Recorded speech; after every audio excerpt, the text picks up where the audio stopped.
Hi guys, I'm here for week number 3 with the videos, still in isolation or still in lockdown. And this week I thought I'd have a chat with the lovely Julie Futcher from the Sales Manager. Also, my last two videos have been about marketing to people through either social media or video. And what's better to follow up that with than the sales process once you've got those people into the pipeline. So Julie, you said you'd have a quick chat with us about sales and the best way to track your interactions with people. Yeah, So, hi Chris. Yes, so one of the really best ways to track interaction with people is to use a CRM system. And the reason I always recommend CRM systems is numerous, basically. But what a lot of them can do now is not only give you a record of conversations that you're having with your prospective customers or your customers, but also it gives you a lots of opportunity to build pipelines, to use that as well as a marketing tool. So let's talk a little bit about some of the CRM systems around the market, because they don't have to cost a fortune, and actually they don't have to cost anything. We have always used HubSpot, the free version of HubSpot, for any of our clients when we did our telemarketing services and we were doing telemarketing programs for them. What we loved about HubSpot was it's really easy to set up, really easy to use. It had an option to interact with your emails. It's got an interaction for your Zero and also for your MailChimp. So where you've been talking about videos and marketing, the CRM systems can capture stuff off that and allow you to carry on doing some more marketing. But it also has options in there to build you visible pipelines. And those of your people viewing this who've done any training with me know that I bang on about sales plans and having visible pipelines, which helps with the process. So yeah, I've been looking quite a lot at this because I've been using something called Insightly, another good CRM system, but you pay for it. So I'm going to integrate everything across to the free HubSpot version and see how we get on with that. okay, and any reason why you've decided to change? Was there any benefits to it, or? I think HubSpot has far more features and is easier to use, to be completely honest with you, Chris. Insightly is okay. I find it a little bit clunky on certain areas.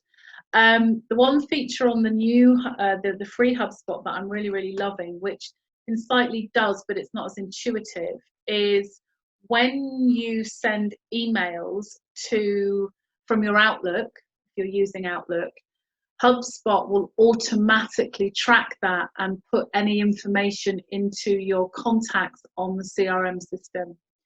So when you link those two together,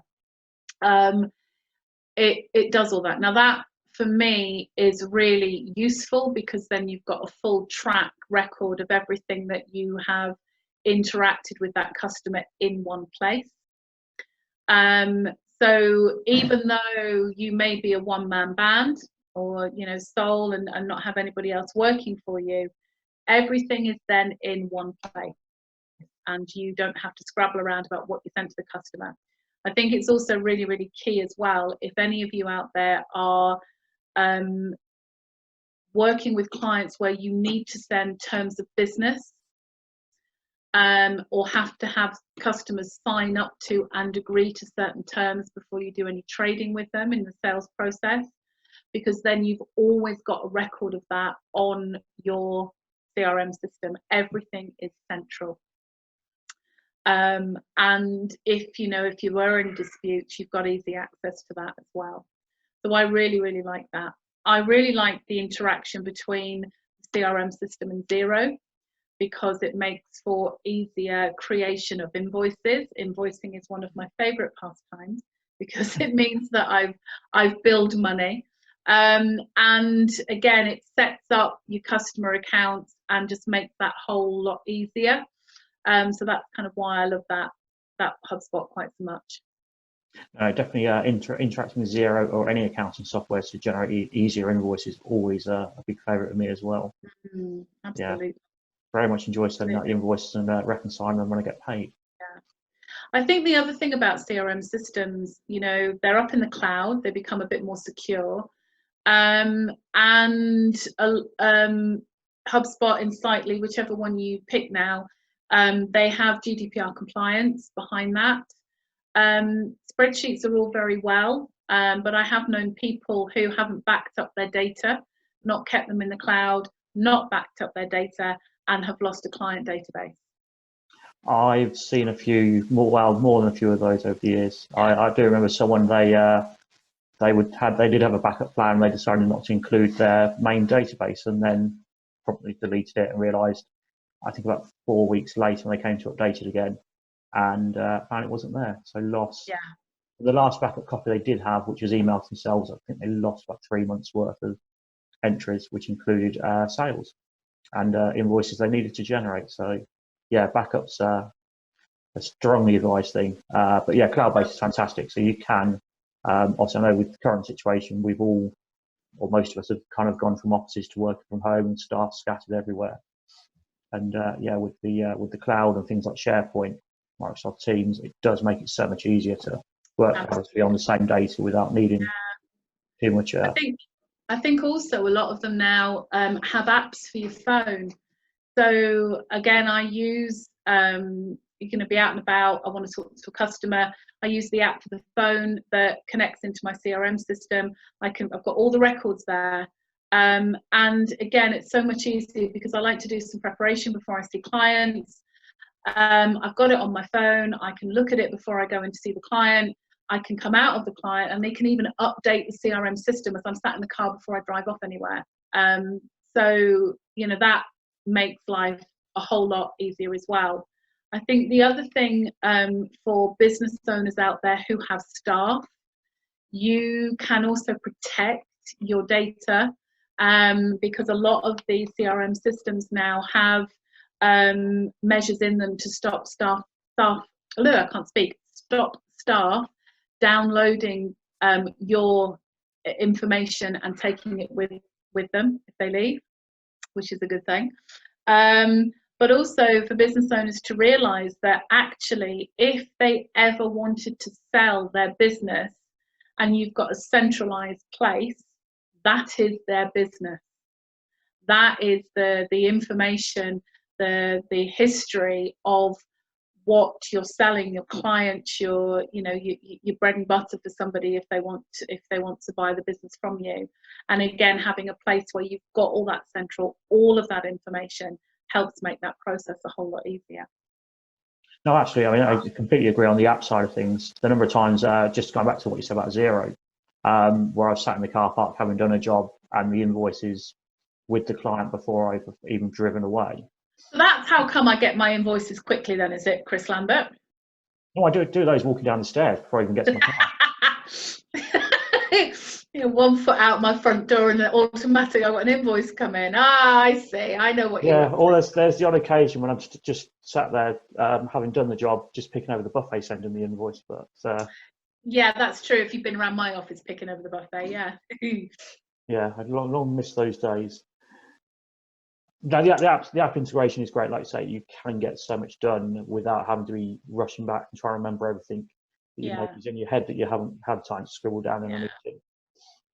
I think it also makes, you know, if we're looking at marketing and how effective they are with marketing, you know, you can segment your customers, you can put all different sorts of tags in, which makes marketing a lot easier. You can actually talk about relevant products to relevant clients. So, you know, that's good. We send out a weekly mail shot with sales tip of the week on, but we've segmented larger companies and smaller businesses, and sort of by kind of turnover and staff numbers. So it means that the information we sent to the larger ones are relevant as well as the smaller ones. We don't kind of lump it all in together. So again, it helps with you know, marketing and selling products to relevant sort of people. And some of them are really intuitive as well. You can do all fancy smancy sort of stuff with them as well. You know, some of them will even set up workflows as well. But those tend to be ones that you then have to pay money for, and that's absolutely fine. It just depends on the needs of your business. Well, that's it. I mean, the free ones are great for many things, but as you develop your business and you grow it from using those free ones, you are going to want more of the services. Yeah, absolutely. But then again, I look at my business, where we sit at the moment. A free one is going to be absolutely fine for what I actually need it to do. So, and long may it continue, because I don't have to spend any money there, which keeps the overheads down. Um, I think the one thing that impressed me about HubSpot was I asked, because I thought in my brain that it capped the amount of contacts that you have, but actually I can have up to 1 million contacts on there before they'll start asking me to upgrade. So yeah, world domination can be done on the free systems. The only thing I will say is the support you get from CRMs when you don't pay a lot of money for them is not great from their help desks. So it's one of those. It is what it is. But I think you pay your money and take your chance in some respects. Yeah, not all help desks will work for food, unfortunately. Will work for food. No, that's just you, Chris Lambert. Don't you start like Kevin said the same thing last week, and I end up finishing a dinner at some point. Yeah, how much weight did you lose after I moved out of your building? I probably dropped a stone. I'm not surprised. And probably more since we've been in isolation. Now I'm doing the government mandated exercise. A government mandated exercise, because you've got to do it. Yeah. Excellent. That was the one thing I took away from his message. You've got to do exercise. Yeah, although to be fair, I think the lack of networking breakfast is more what's dropped the weight off me than is anything else. Yeah. I suppose one last caveat I'm going to put on the table with regard to CRM systems is your CRM system is only as good as the work you put into it, and that's the thing. And I know I speak to a lot of clients that are still running around on scrappy bits of paper and spreadsheets, and they say, oh, I just wouldn't have time to update it. So it has to be a habit. It has to be something that you make yourself sit down and do. I was, say lucky is probably the wrong word, in all of my working career within recruitment, we've always had CRM systems. We've always needed to use them. So therefore it's become quite second nature to me. But even I have my moments. You just have to ask Courtney every so often. If anyone wants to ask Courtney, you can find her on LinkedIn. Yeah. And for a very large fee, she'll tell you all about me. Or a box of chocolates, I hear. Well, yes. Yeah, box of chocolates. I do apologise, Courtney, if you watch this. No, it's actually true with anything. It's only as good as any information you put into a system is what you'll get out. Yeah. So was it the old adage, garbage in, garbage out? Yeah, absolutely. Never more true with a CRM system or account software. Yeah. One other thing you've touched on in the past, just gone away from, or maybe gone away from CRM system, was you were talking about your work with LinkedIn and contacting there. I didn't know if you had time or you wanted to elaborate on that. So in what respect, Chris, my work with LinkedIn, what I do with it? Yeah, I think you had mentioned you had a new system coming out. Yeah. Well, I don't want this to turn into a sales plug, but now you've opened the door, I'm going to walk straight in. So thank you very much for that. And by the way, folks, he started this. So, well, I did, and you know me, I like to get into the scoops very quickly. Normally the ice cream scoops, but. So let me just sort of track back. LinkedIn, if you are in sales or in any sort of business to business world, and you're not utilizing LinkedIn, you are missing a trick. You really, really are. So that's kind of the first sort of caveat of where I'll start with this. So I'm very passionate about using LinkedIn. We've used LinkedIn, and I've used LinkedIn for a number of years within previous life and within this to help generate sales. And I was very fortunate to have been approached by a South African company called Majestic 3, who have developed a system that helps you really fine-tune the leads, people who are interacting with you, and to communicate with them and turn them into sales. So they have put in place a system that I have been trialing, and I've seen it work, and we've seen it work for us. And I've been very, very impressed with it, because what it does, and I've always advocated, you know, making contact with people, building relationships with people before you actually start having a business discussion with somebody on LinkedIn. You know, people do not like you making contact and then selling at them. That's rude. That's tantamount to you meeting somebody at a networking meeting and thrusting your product or services down their throat. You don't do that, so don't do it on LinkedIn. So what this system actually does is, through the marketing that they do and the interaction that their system does, it actually shows you who is interacting with your material that they put out, and you then just cream off the top. It's going to save an awful lot of time for salespeople, because they're only going to be interacting with people that they know genuinely, who have an interest and have been interacting with them. So I'm really, really excited about this. Oh, fantastic. It does sound interesting. I know it's a slightly different platform, but I've seen with Facebook recently, lots of small businesses saying, you know, invite your friends to my page. And all that's going to do is actually drive down their reach, because they're going to have thousands of people who aren't interested on the list, and the ones that who aren't interested are more likely to end up seeing the posts that go out for genuine reasons. So yeah, no, tools like that for LinkedIn, like I say, is an entirely different platform really, but yeah, tools where you can just focus on the ones that you're interacting with. Absolutely perfect. And it is about networking, but it's being very clever and just focusing on, you know, the people that are interested in what you've got to say. It's all GDPR compliant. And as I said, when we had the approach made to us, I spoke to one of their trainers who's based in South Africa, that's been using the system for a number of years and has found it highly, highly effective. So we're introducing it to anybody that wants to talk to me about it, but specifically I'll be working with also not only selling the system, but you know, training people how to actually make those phone calls, to actually then follow that up and to turn it into a sale. So you're going to effectively be the UK rep of the software. I won't be the only one, because there are a number of UK trainers, but they have. One. Pardon? But of course, I am the best one.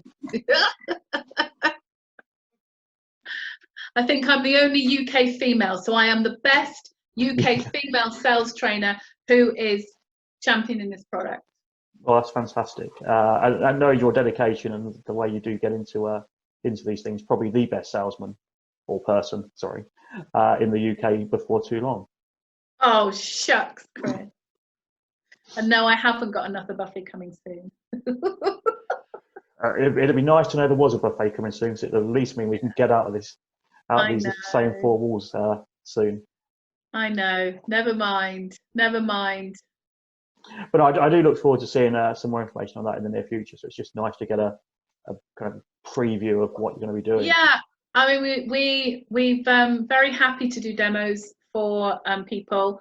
So if that is something that you're interested in, I can set that up. Or if anybody watching this wants to find out a little bit more, then just drop me a line and we can set up a demo and show you how it actually works. Okay, and probably the most key bit in dropping you a line is your contact details. We can obviously see the company name. We can't see email addresses or phone numbers.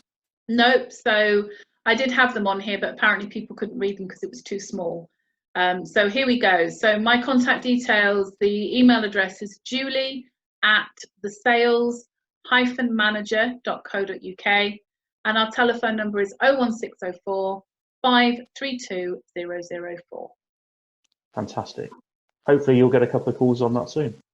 Yes, brilliant. And if you don't want to contact me, visit our website, which is www.thesales-manager.co.uk. That's brilliant. Well, I look forward to seeing a demo of that in the near future. Just to, I think with some of the things I've got coming up, that could become really handy. Okay. Probably more on that another time. We'll talk and set you up, Mr. Lambert, in more ways than one. I keep getting those promises. It never happens. Yeah, promises. Well, I really appreciate your time. I know how busy you are, and I don't want to tie you up too long. Thank you for inviting me. It's always good to talk to you in your server room there. It's very large and impressive. They've been saying that quite a bit. And if you look just over here, the bit just, where has it gone? Just somewhere around here. Just there is the sales manager server. Oh, is it? Oh, Yeah. fantastic. Oh, well, it's buzzing away to itself in there then. It is nice and cool, running very hot on sales. Thanks, Chris. We'll see you soon. Yeah, that's brilliant. Thanks a lot, Julie. I'll see you soon.